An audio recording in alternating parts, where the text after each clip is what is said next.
4 months on a non-leaky boat, and considering what it's made of, that may surprise some people. The crew of the plastic bottle boat Plastiki sailed through Sydney Heads today after an 8,000 nautical mile mission across the Pacific Ocean to get rid of waste. Karen Barlow reports. 12,500 plastic bottles glistened in the sun as the Plastiki slid past the whales into Sydney Harbour, under the bridge and to its new home as an exhibit at the National Maritime Museum.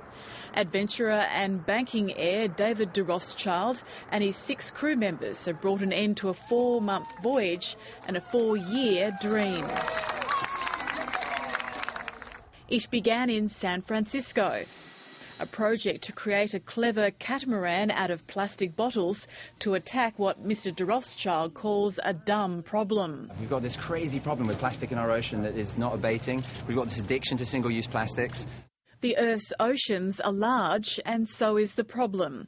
The United Nations says plastics can be found in every corner. Still, in some places of the world, the ocean is seen as this endless toilet in which you can dump everything into it. The UN's Environment Programme says attitudes are changing, but not fast enough. The quantities of plastic that go every year into the ocean, 6.4 million tonnes of plastics every year. This is not an endless dustbin. And if we continue to behave like this, if we turn our oceans into a dustbin, we eventually all of us are going to pay the price. The Plastiki crew found an ecological quagmire as they crossed the North Pacific. When I got underneath the vessel, started to swim underneath, looking around at the bottles, and then you start to see flecks of plastic in front of your face, and you realise this is a major, major problem. It's a subsurface mass of microscopic plastic degraded by salt and sunlight.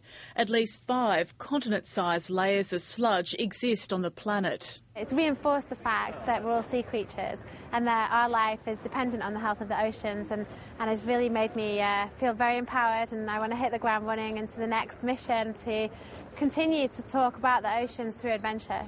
The modern-day adventurers say Plastiki is no publicity stunt.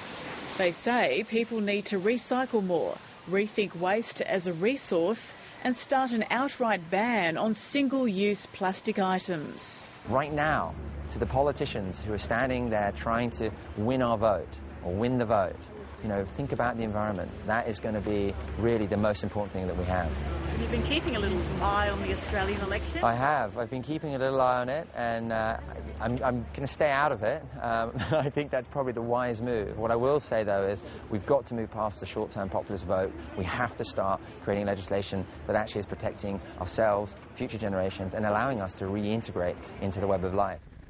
David de Rothschild says the warning signs of a sick planet are welling up under the sea. Karen Barlow, Lateline.